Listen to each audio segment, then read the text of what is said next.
I'm going to jump right in. Hello and welcome everybody to If Not a Test, Then What? Alternative assessment formats in... Oh, there's our... We're live.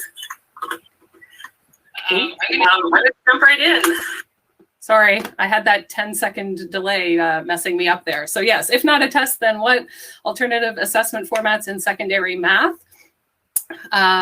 I will introduce myself. I am Christine Emberley, and I'm a teacher at or in the HRCE, and I spend a year working on the Technology Advantage program at Cole Harbour High, which is how I come to this session. And Kelly, will you go next? Sure. Can you hear me?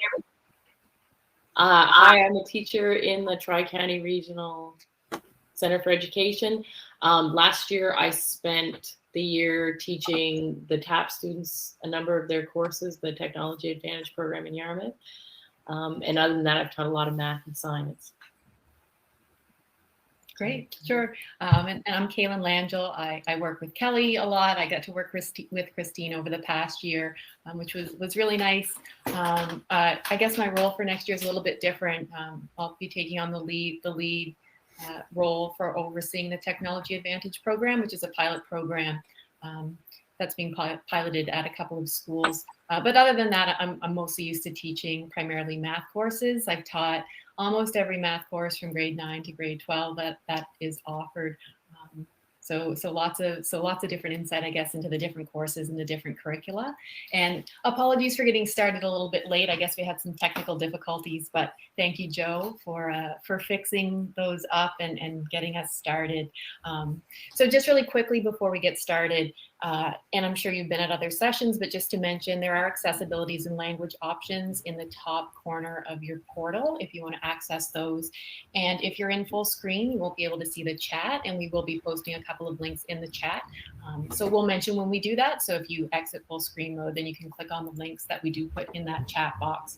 And we will mention too, and we'll hopefully mention at the end that there's a feedback form that we assume will be sent around maybe at the end of the week. And if you wouldn't mind completing that, if you have the time, that's very much appreciated. All right, I'm just going to do a quick land acknowledgement before we continue. We are presenting from Nova Scotia, which is Mi'kma'ki, the ancestral and unceded territory of the Mi'kmaq people.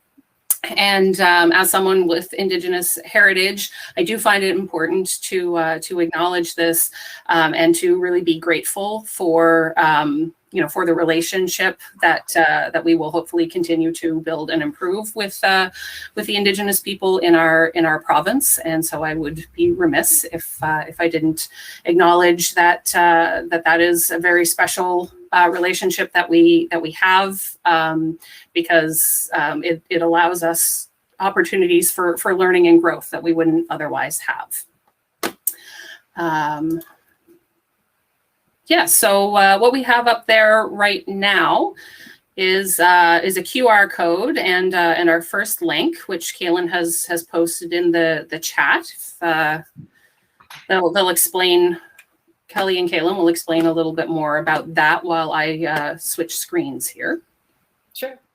As Christine just said, if you got the QR code quickly on your phone, that should bring you to the link. But if not, I just posted the link for the Mentimeter in the chat box. So maybe you've used this, maybe you haven't. It was new to us, I'd say partway through the year, maybe this year. And it has all kinds of different features for really data collection and representation. And this is one that we used in some other presentations that we liked a lot because it's very quick, a quick way to sort of gauge your audience and get some feedback, some visual feedback. So I'll let Kelly, hopefully you've clicked on the link and you can see it, but I'll let Kelly sort of describe what the question we're asking you to complete really quickly is. Okay, so we wanted to do a word cloud, make a word cloud visual representation of what are the ways that you typically assess students in your math classes.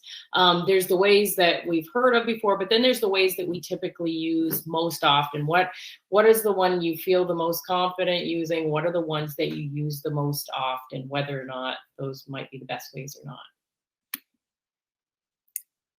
So once everyone, and we'll give you a few moments to do that. You guys are excellent students because it happened really, really quickly. And if you're super passionate about one or more of those styles that are your go-to, you can, I think, add to it again. So maybe we'll give that another moment and we'll sort of talk through those results. Yeah, and we definitely had the things awesome. that we expected that we would see come up the most often, and that we just thought that would be a good place to start, a good talking point, like a good place to. Oh, neat. Oh, all kinds of yeah, neat that's stuff. great. Yeah, no, that's good. That's awesome. That's good. Oh, cool. And I like how it updates in real time. It keeps changing. So again, you could certainly use this with your students to grab some feedback quickly about anything. And there are all kinds of options. And, you know, we chose to limit it to 3 options just because, I guess, for time's sake and for tracking's sake. But I think there were up to 7 maybe when we played around with this. So that looks awesome. So Christine, I think, and I hope everyone can see the screen that Christine's going to be sharing, which are the results of our very quick Mentimeter voting. And now it's kind of sorry, I clicked off it for a second. Oh, no, that's okay. So it's a tiny bit tiny on my screen, but I think exactly what we expected to happen seems to have happened from this. And if we look at the center and if we look at the biggest, because it is based on quantity or the number of times you input, that's going to determine the size of the word that you see. And I see test really big in the center, and probably at the same size or maybe just slightly tinier, I see assignment down below. And I think that's what we thought. Yeah, we that's would see, and that's what we do. Yes, and I think me too. I think I'm the same way. If I was doing this, if I was sitting on the other end of this presentation, I think I would have put in test first, and then maybe quiz, and then maybe assignment.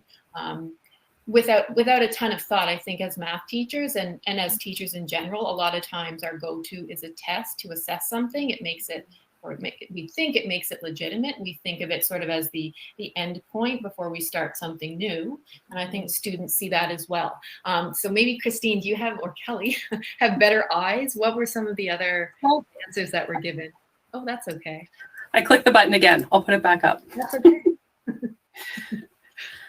We have quizzes in Kahoot as well, Mm-hmm. and exit tickets. Yeah. And I know I see tests is on there too, because it's pretty fussy if like not the exact words come up. Mm-hmm. But I do think that is what we're expecting to see, is that test and assignment would be the most, common one. And so obviously more than one person has put test because it's the boldest. I can't even read all the other ones because some of them are small, but I can read test quite easily because it's bigger. So yeah, that is what we thought we'd see, but I think it's a good point to start with. It's what we see as the most legitimate. It's the easiest to justify to other people, right, wrong, point this, and you don't have to argue about marks or things like that on it. Like nobody's going to question it because it seems the most legitimate. But we kind of want you thinking today, like, there's a lot more to legitimate ways to assess and give scores. And on one last quick note, because I guess we could spend our whole time talking about this, and then we will let Christine move on. I think it would be interesting to think about asking the same question before COVID ever happened, as opposed to now. I think we probably see more variation in the answers now than we would have pre-COVID, just because I think we were, put into this situation where we did have to consider assessment, at least for parts of the last 2 years, in a very different way. So Christine, for the last time, we don't need to see that. We can move on. I'll take that one down now.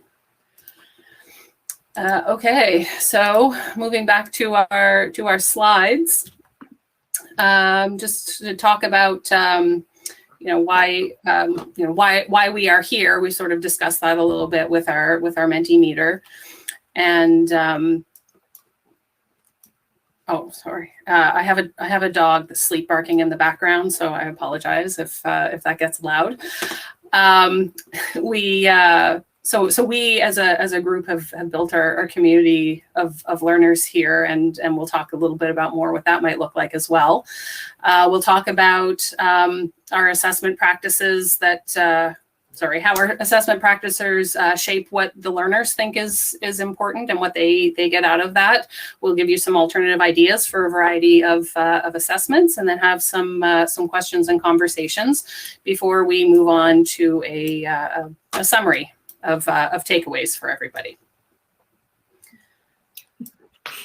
So when the three of us were preparing this presentation, and we the three of us have conversations all the time, and it's often about math and it's sometimes about assessment. And when we were putting this together, it was Kelly who brought up the point that she said, oh my gosh, like we have to also let these teachers know, and these math teachers know that we still place a whole lot of value on tests. It's still a totally legitimate method of assessment. And when I think about my class next year, I still will be assessing them through tests. It's just that I've shifted, and it's not all about the test. It's other things too. And just as a sort of a quick, something I was thinking about this morning was when I went through school, I had really good math teachers, and I ended up teaching math. I loved it. It was great. I had a great experience. And if I think about me as a student, I didn't mind taking tests at all. I liked it. I knew what the expectations were, and I sort of fit into that structure. But then when I think about me not as a student, as a teacher, well, if my go-to is only ever tests, I'm only really assessing a small-ish or a smaller cross-section of the students that I have in front of me. They're not necessarily going to learn and respond the same way that I did when I was a student. Kelly might have some input, and I know Christine sort of has a fun perspective on that topic as well from this past year.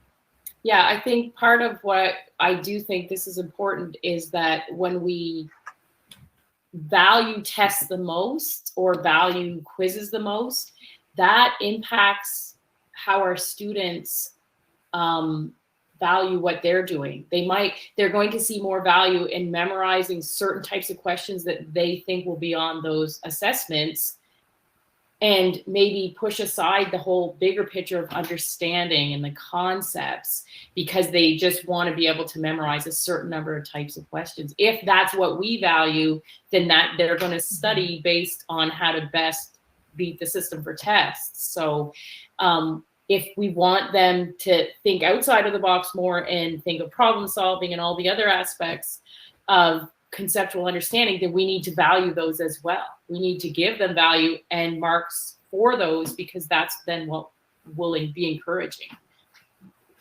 Yeah, so for me as a non-math teacher, and as somebody who never really considered themselves a math person, I was put in this position all year where I was meeting with the math consultant and math specialist at the department, and there were all these very high level conversations about math that were going on, and I would sort of catch up and go, oh, a Venn diagram is math. And like understanding what a Venn diagram is, but not really understanding how that's math. And I found that nothing ever really needed to be explained to me. All I needed was a chance to talk through a process, and then I could sort of get there on my own. But that wasn't necessarily present in my own education. And I'm almost 25 years out of high school, so a lot has changed since then in terms of even what forms of assessment are considered valid. But I just tell that story to illustrate how, with the right with the right tools in place, a lot of students might find math a lot more accessible, and it's possible for anybody to set up their classroom that way. So I'm going to move on to a little bit about inclusive education and CRP. And so what we have here is directly out of the new inclusive education policy that was released in 2019.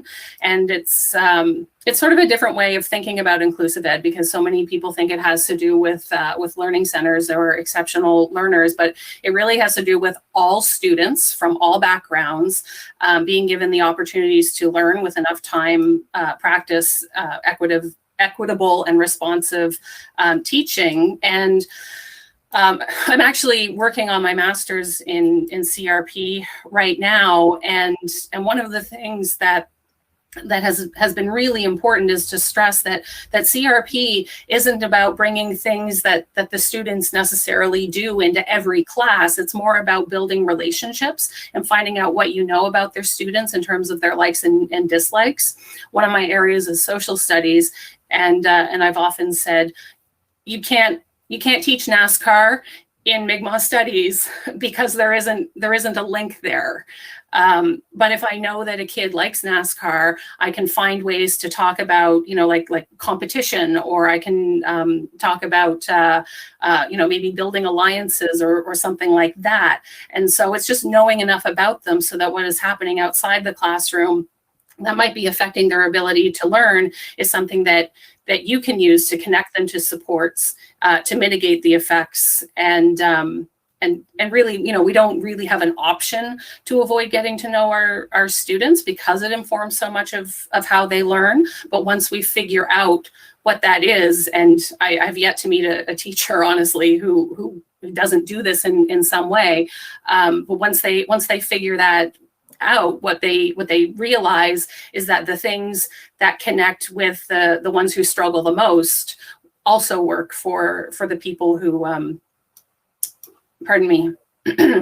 who might succeed no matter how you present it. So this is a quote that I came up with.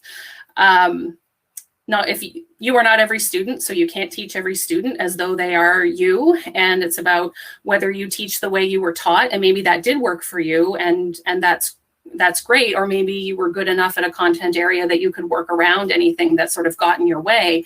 But since math isn't really about learning an algorithm, it's about understanding the information to solve a problem. This quote is to sort of hopefully get you thinking about whether you are just teaching how you were taught, or whether you are thinking about ways that might best serve your students.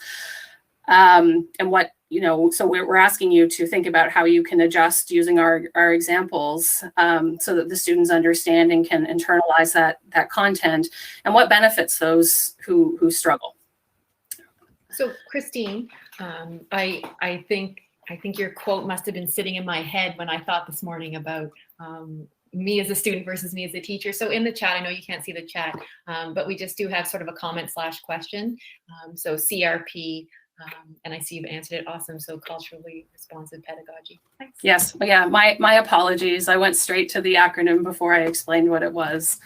I'm in a master's. You know that you're supposed to explain what it is and then do the acronym after that. So I should be better at that right now.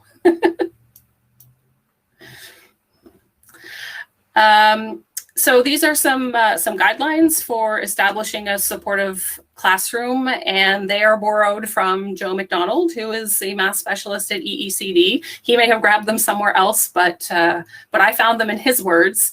So I won't read through them all, but the idea is that the classroom can be a place where there isn't just one knowledgeable authority, and that teachers are prompting and guiding, and that mistakes are these opportunities to figure out where you went off track, so that you can correct your thinking. The class can learn and grow together in pretty much anything that it is that they're doing. You can group students together by ability, or you can partner them with somebody who you can partner one strong student with somebody who needs a little bit more support, and they can work together on things. And then when you shift away from just transmission to examples and exercises to dominate your time, then that gives everybody an opportunity to be engaged for more of that class time that you have with your students. So since everyone did such a great job on the Mentimeter, we're going to put you to work a little bit more this afternoon. And I get it's a gorgeous day down here. Christine said it's nice elsewhere in the province. So we do very much appreciate you taking the time out of your afternoon on a nice day, midsummer, to do this. So I'm going to post another link in the chat. So this is for a Jamboard. I'm assuming, or I guess I shouldn't make the assumption, but lots of us probably spent time over the last year and a bit using Jamboards in different sort of applications, whether in online PD or maybe with our classes or maybe elsewhere. And this one's a bit of thinking And Kelly can certainly jump in here too, and Christine as well. So when we set this up and when we thought about how we assess and how we've assessed in the past versus maybe how we're thinking about it now, we thought about the processes or the mathematical processes that exist within our Nova Scotia math curriculum.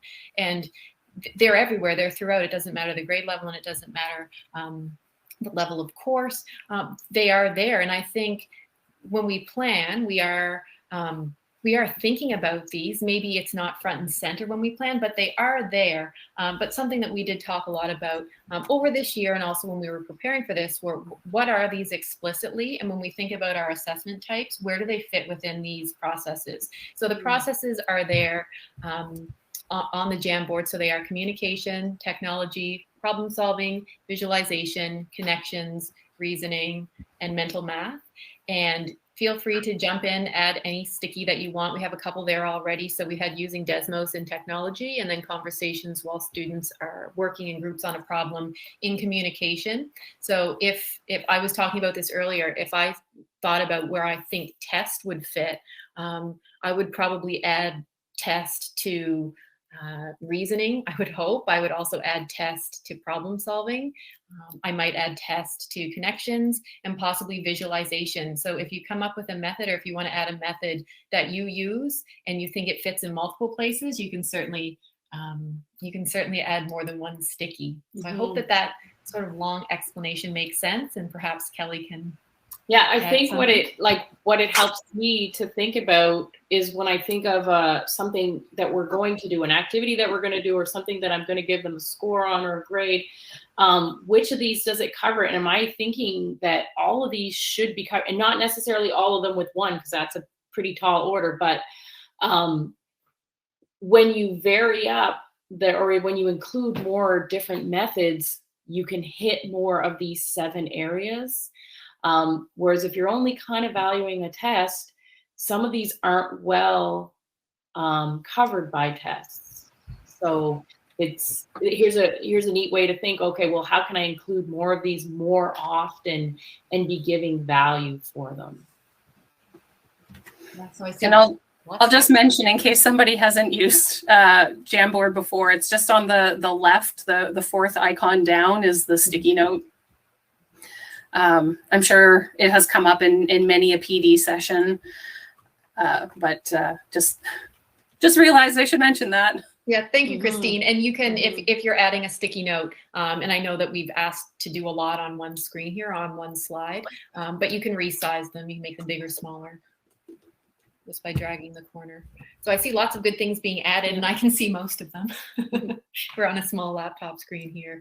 So we will give you a couple of minutes to sort of organize your thoughts and fill them into the category that you think they fit. And again, multiple categories are okay for the same assessment. I think that's good. And then once that's done, we'll have a chat through them.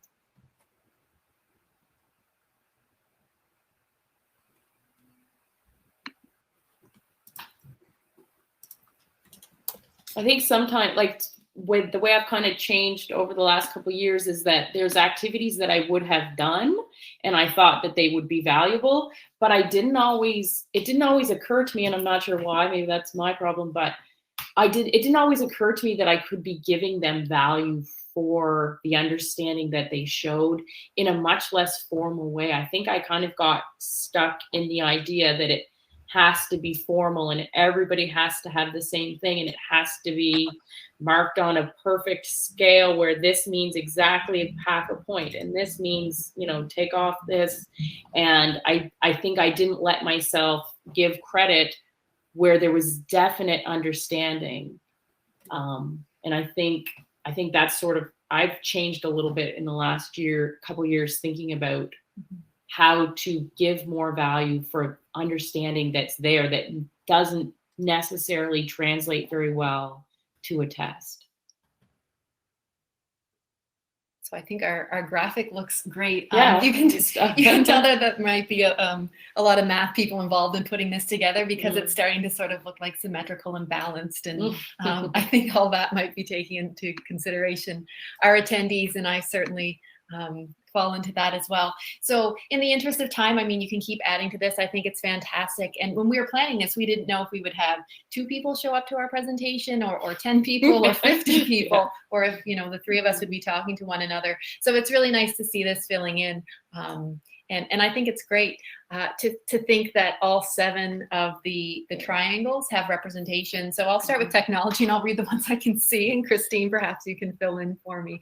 So using Desmos, we had that one there. I think Desmos, of course, graphing software or graphing website has really changed how I'm approaching some of my high school math classes with the time I'm spending on graphing by hand versus application through technology, and why not give them an assessment on that, and why can't that be part of sort of their more formal assessment for whether it be quadratics or systems or something like that.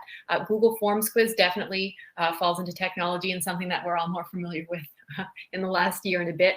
Tinkercad and CoSpaces, that has been important to us in the Technology Advantage program. And I think for modeling in 3D or either in 2 dimensions, both really great options. And again, free website, easy to access. The other yellow one in technology is so tiny I can't see it. It's Knowledge Hook. Great, fantastic. So also, I think when we think about assessing in different ways, it's hard for me not to switch this and talk completely about inquiry-based learning and make the session on that. But I think they're very much related. So if we can hook them somehow with what we're going to be doing with them, and there were all kinds of great sessions earlier this week, and I'm sure tomorrow, that did focus on those concepts and ideas in math. And that would be another example of that. I think that's great. In problem solving, concept check, definitely, that's very popular in the school that Kelly and I teach from, and I think that works well with students. Open-ended projects, definitely. I think, again, speaking for Kelly and for Kelly and myself, we're incorporating that a lot more than we used to in our math classes. The pink one saying small group formative assessment, for sure. If your students are working together, having them, just the conversations with them and listening to conversations that they're having with each other, I think is completely valid and certainly shows their problem solving skills. Concept check, again, in visualization, I think it fits there for sure. The other 2 are too tiny for me to see, Christine, in visualization, a pink and a yellow. Mimeo or whiteboards, maybe? Yeah, perhaps Mimeo whiteboard. Oh yeah, so that would be certainly a great visualization. And my apologies if I can't see the other one, but Christine, it's blanks. Manipulatives. Oh yes. Oh, for sure. Yeah. Oh my gosh, yes. So that's such an important one. And I think they have a place in the high school and in secondary classes for certain. I think, again, as a high school teacher myself, I can do better at incorporating them, and it's something that I am mindful of. And I think with the changes that we've seen and with kids having Chromebooks and lots more access to technology, I think there's a real overlap between the technology and the visualization too. There's a lot of very accessible ways that you can get technology in there, and having them explain things to you using those things. Again, it sometimes just taps into understanding that you didn't think was there when you just looked at what they wrote on a paper. So to talk about our last 4 a bit, so for connections, an exit card or an exit slip, I think that's great. And that can look like many different forms. That could be something electronic, it could be something handwritten, it could be a conversation. But I think that's really important. That tells us, do these kids leave my room understanding what we talked about today, and are we ready to move on tomorrow? Open-ended projects, again, showing up in connections, I think that is great. Research projects, similar idea, definitely connecting it to, I think, other math concepts, and then also other courses and other disciplines. And that can not be tricky, but I think that sometimes where, again, in my past math teaching, I may have fallen short, but something that I've seen over the last 2 years really help our students with their math understanding. And then a blue one that Christine is on that is very tiny, but I'm sure is a fantastic connection. And then with reasoning, looking at written tests. So it's interesting. I think that's the first time I've read off written tests off of this off of this graphic, which I think is interesting. Open-ended projects and concept checks, again, showing up in reasoning, definitely. Mental math, Kahoot is a great one. Our students love Kahoot. They are beyond competitive, and I think they would do that all day long.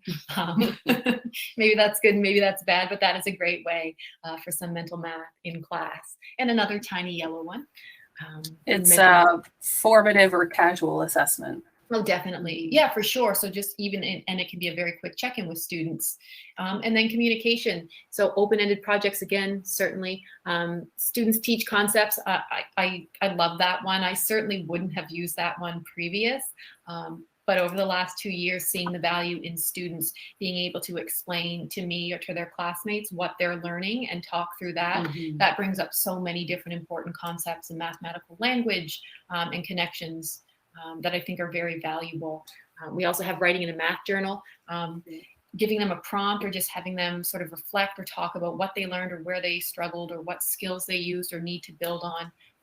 I think that can be very valuable in a math class. Having conversations while students are working, definitely that's great for communication, and projects with a presentation. So again, I think the old me thought presentation in math, probably not, but again, for all of these reasons, I think that it certainly can live there just as it does in other classes. And before I talk too much about this and don't move on, I will say it's neat to see so many different stickies and so many different ideas all fitting within the 7 different processes, and how I think all of them are legitimate ways to assess our students. Tests is there definitely, but all of those other stickies do represent ways that our students are showing us if they do or don't understand something.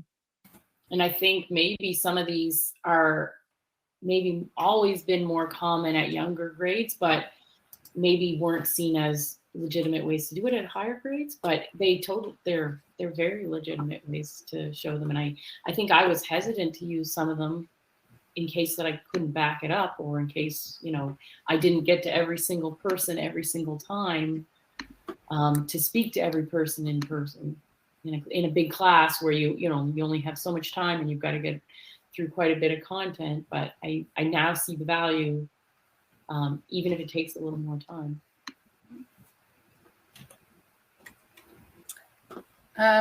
So moving on to some examples from these amazing TAP students.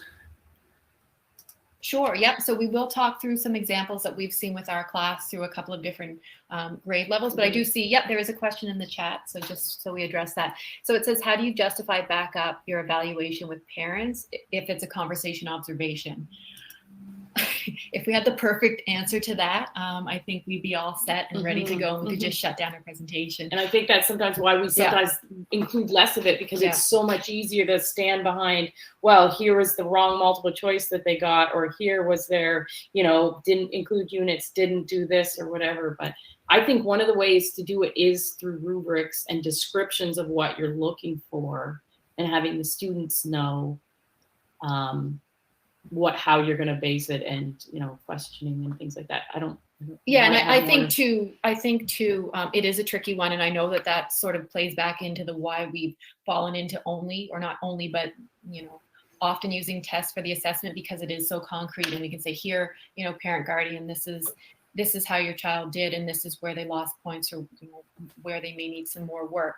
I think with conversations and observations, like Kelly said, if you can have a rubric to show students and let students or parents or guardians know where marks are coming from or missing from, I guess, as well. But also, and I know time is always an issue, but if you can even create some of those rubrics with your class, if they have some ownership of those, then they might be more likely to sort of understand where their grades are coming from, and that might be a justification point too with parents. And I would also say, and I know it probably happens easier in younger grades, but if you can have relationships not just with your students but with your parents and guardians as well, it's so much easier, I find, to have some of those harder conversations maybe into the year if you set up a positive relationship with them earlier on. And again, I know for many reasons sometimes that's difficult or challenging, but because we got to work in a different, a bit of a unique setting here with a cohort, that was very helpful for us. We got to know our parents well, and that's helpful when issues do come up. And multiple opportunities as well. Because by the time they do a test, they've probably looked at an outcome a couple of different ways. And so it's the same idea that it's not just that one conversation that demonstrates that whether or not they've been successful. They've probably tried a couple of different things, and Kelly and Kaylin now will talk about some of the things that they have tried, and specifically how they figured out what their students were learning. So it's funny, we both did this. So the first example we'll talk through is from the measurement unit in Math 10. So Kelly really is the brains behind this project, and we've got some photos there of our students sort of going through the project. This didn't just take 1 hour; it was a longer time frame, and she'll give you some of the details, and then we'll talk through some of how we assessed it. Mm-hmm. So the activity that's in the pictures there, and actually they're kind of cute pictures. I like seeing that, but it's making me smile to see some of the kids. When we were working on the volume and surface area portion of the measurement unit in Math 10, we had been, looking at nets, finding surface areas, finding volumes, and had been working with some of them. But what we had coming up was a video that was for the TAP students, and it was kind of going to be an afternoon thing. It was during a sort of a tap-in week, or there was some kind of celebratory Spirit Week. Spirit Week. Yeah, that's the word I was looking for. And we had a movie that we were going to watch, and I thought, well, this kind of really fits right now, letting the students design a popcorn box. So they were going to make a 3-dimensional shape to hold their popcorn while we watched the movie.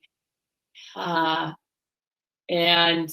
it was a fun activity for them, but I actually got to see a lot more. The students that I thought were really struggling with the volume and surface area could complete this and actually find they were showing a lot more understanding when they were building these boxes than I ever would have gotten if I had just had a text question, put your formula, do your calculation, show me your answer. Like they were working on it. Students could build their own. I don't know if we should go to the next slide that sort of talks about the ideas. Thank you, Christine. But the idea was that there wasn't a specific shape they had to build.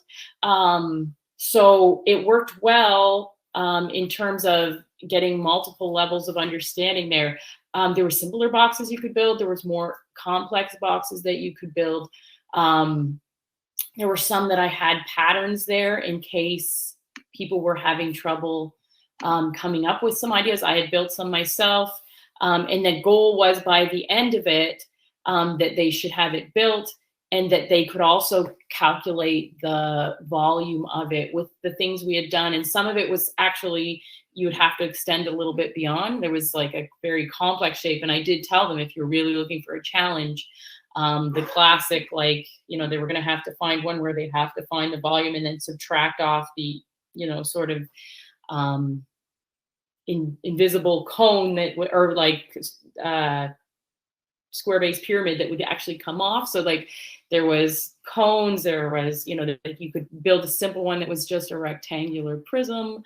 There was lots. So it was really neat to see them working on it and then using their formulas to try to find the volume for it. So it was kind of a fun activity that had a purpose and that they could sort of get their teeth into and design and have a lot of fun. I'm not sure where we want to go. Yeah, and I think, again, in the interest of time, because I know we're already 3:14, but so thinking back to the purpose of why we're here and thinking about universal design for learning connections and thinking about connecting to including everyone in our classes, that activity was a great example of multiple entry points.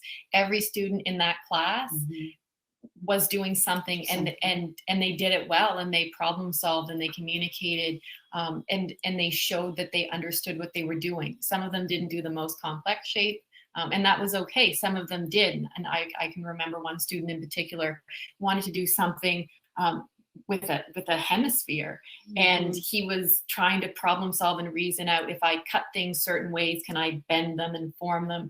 And I mean, it wasn't perfect, but he did a really good job, and it was more about his reasoning through it and watching him sort of go through those steps than it was, how perfect his popcorn box was at the end. So thinking about this as sort of an activity that we would do towards the end of the students learning those topics, we could have assessed with a test, and I mean, maybe we would as well, but with this, it was really conversations, the students explaining to us what they were doing, explaining to each other, talking about how they, moved forward when they got stuck. And all of this would be tied to a rubric. So it wasn't just, wishy-washy, a number appears. There were criteria for this. And students were able to verbally demonstrate an understanding of the outcome. So yeah, to it was the conversations yeah. during it that really let you know how much they understood. Right, and to Christine's point about if she was doing this activity when she was in grade 10, if she was able to talk her way through doing it, it probably would have gone more favorably for her than perhaps just much better. So possible extensions with this one, Tinkercad came up in our Jamboard, which is great. So you could use Tinkercad to build nets and 3D models of their container. You could increase the complexity. You could give them a set or a predetermined volume that the container had to hold. Work backwards. And work backwards from there. Most of our students wanted to hold the most possible popcorn, was their goal. And who wouldn't? Exactly. So just to end this one off, if I think back to this and the processes, this modeled well problem solving, reasoning, and visualization. So students, whether they were doing the more basic shape or all the way up to the more difficult and complex, they were all showing these processes, and it was easy to assess them on their understanding as they worked through.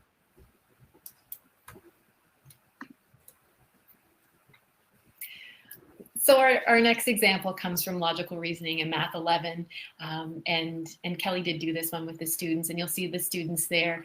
Some of them look like super intently, and I don't think it wasn't staged. They were that into these games. They are very competitive again. So she had pulled from another teacher in the school, has a ton of games, as I'm sure different teachers and people do at your schools.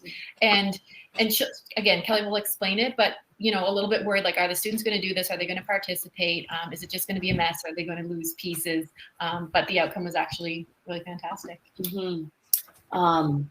This one goes right along with the outcomes for grade 11, where there's a lot of logical reasoning out, like, they're important for grade 11. The students had the games, and they all were based on some kind of logic and logical reasoning.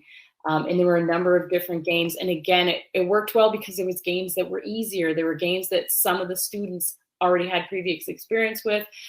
They were talking about how to play them. They were talking about how to win them. They were, and if they didn't like one sort of game, they could switch to another one.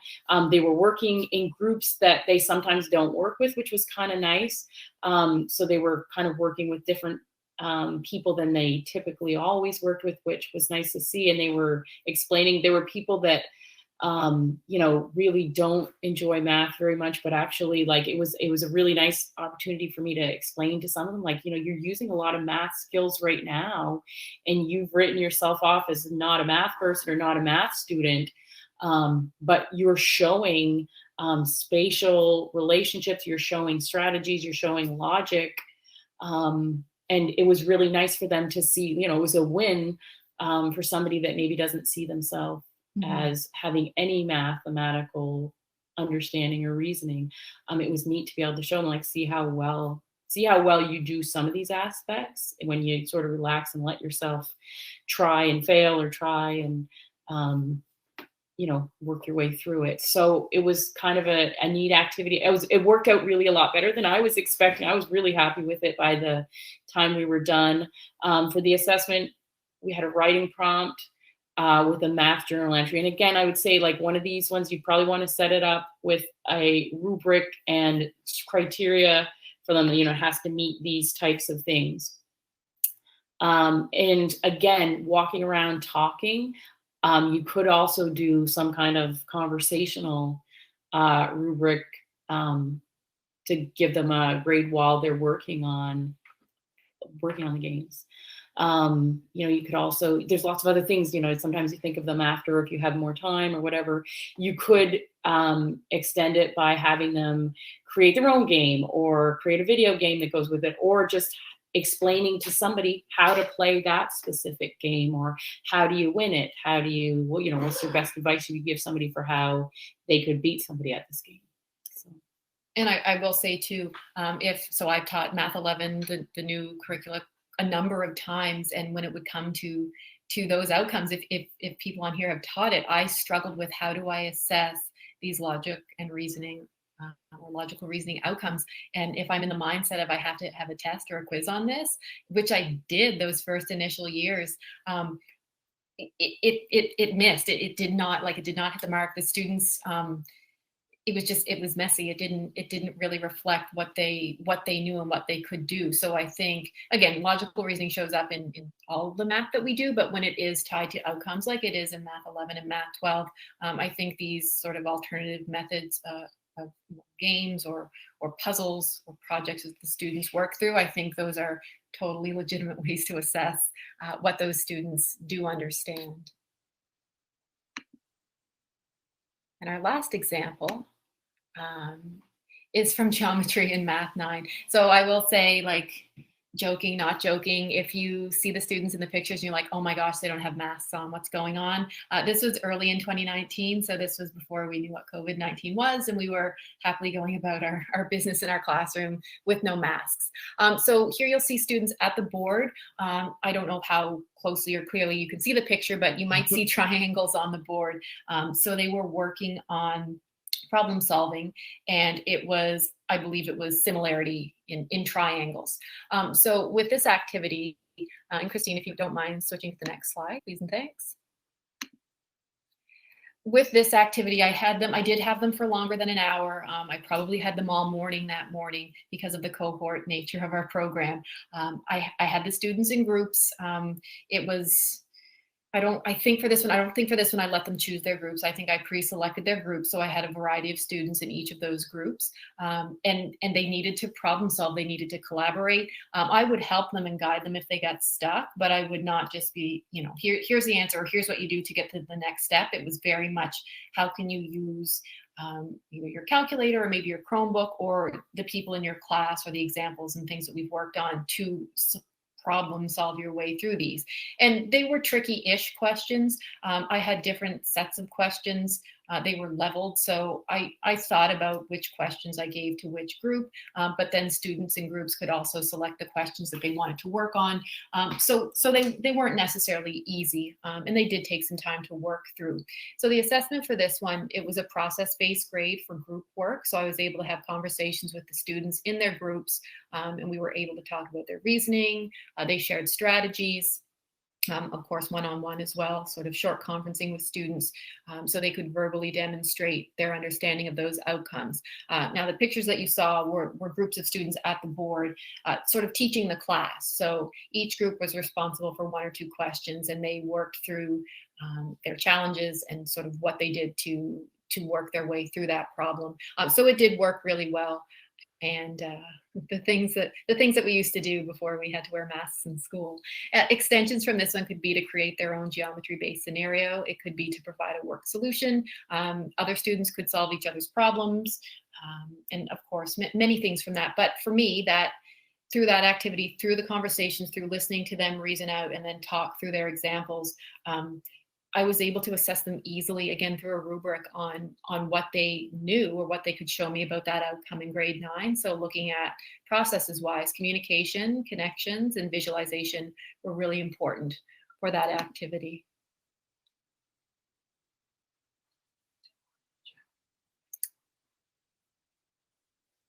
Okay, so this brings us to any questions or comments that you might have, and we have another Jamboard for that, and the Jamboard has 3 different sections to it.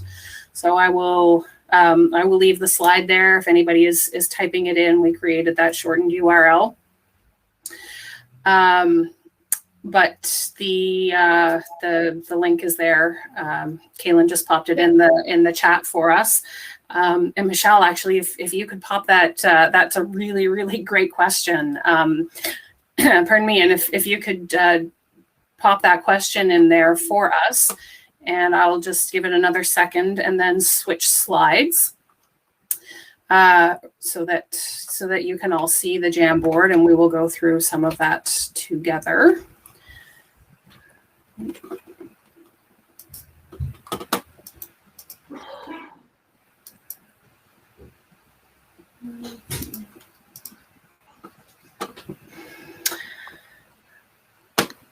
Yes, so we have our questions I still have. We have big takeaways, and then other comments or feedback. But of course, those questions that you have, if we can just take a few minutes right now to answer some of those for you, we would love to do that. But it's kind of funny because you don't know that we're on a 10-second offset. So we say things and then we wait, and then we wait a little bit longer, and then we realize we need to wait 10 more seconds.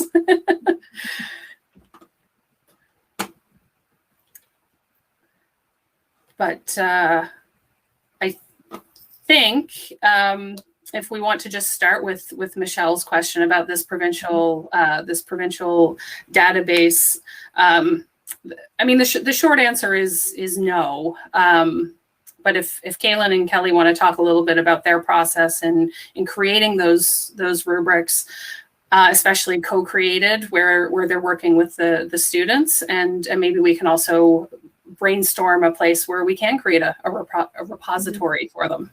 Sure, and I think I'm being mindful of time. I know we started a bit late, but we have about 4 minutes left.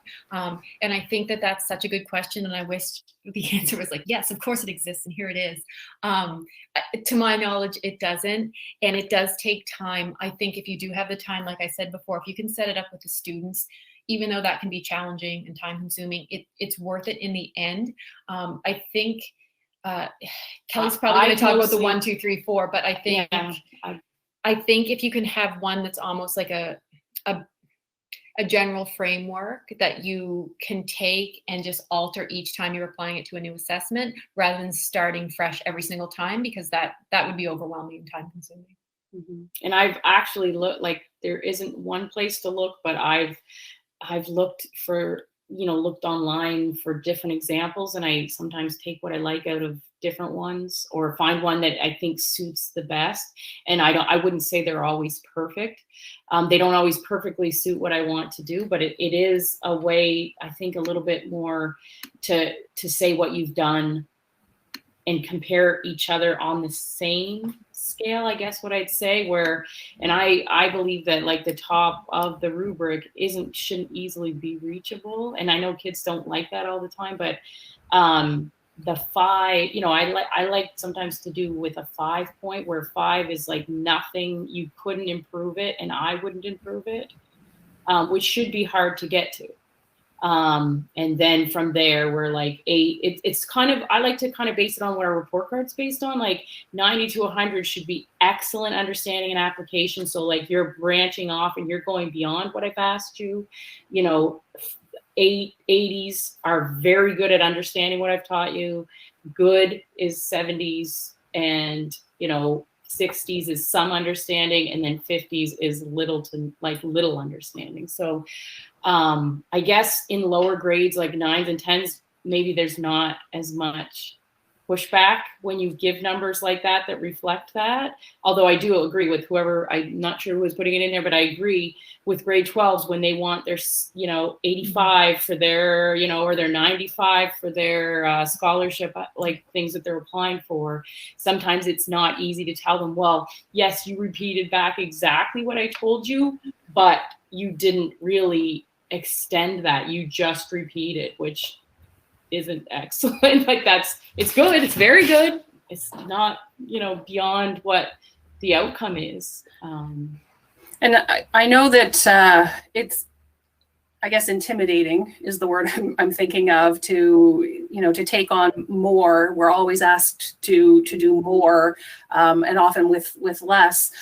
I think that PLCs are a really good place to work on this as well. If you have some kind of formal or informal PLC set up in your school, you can use that time. That's a perfect use of PLC time, because you're working on student assessment, and that's a great place to get that feedback from your coworkers, as to whether they think that something you're going to try is going to work. Is it something that you can all try together, and you can almost set up your own inquiry process with that, to see if it does improve student understanding. And then when you're asked to fill in what it is that you've been doing in your PLC, you have something really good and something really meaty that you can come back to, because sometimes that it can be challenging, and so you're sort of knocking off two birds with one stone. And I guess maybe when there's more, then maybe one that is less difficult to back up because it was one of multiple, I guess. We are coming to the end of our time, so I see a couple of takeaways from people, and we will find a way to share some of those resources with you. We'll talk to the summer learning people about how we can pass that along. Just mindful of the time, and so I'm going to flip back to our last slide here. And geez, how could I forget this? We actually put our email addresses in there. So that's one way, if you have questions about certain resources from things that were displayed. Kaylin, Kelly, and I, although they're for the math stuff, I'm more for like CRP. Their addresses are there, and as well, we've put in the Mathematics Learning Commons. Melina Kennedy and Joe McDonald.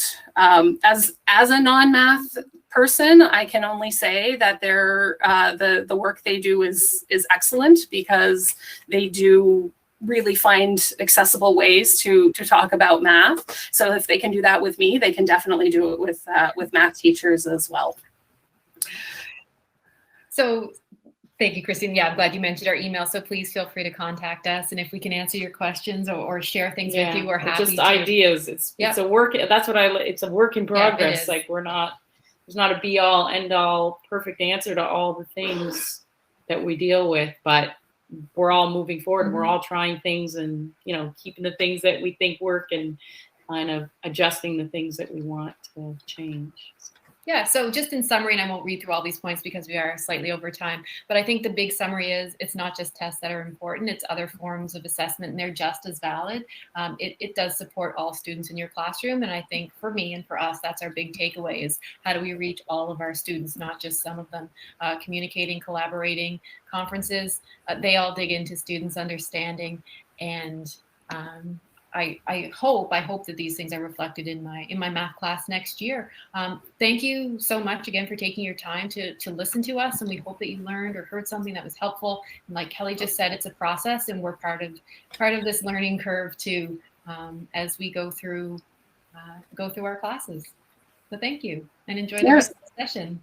Thanks, everybody. Enjoy whatever it is you're doing with the rest of your day. We really appreciate the questions and the participation. It makes it easier for us when we are just talking to ourselves, although we could.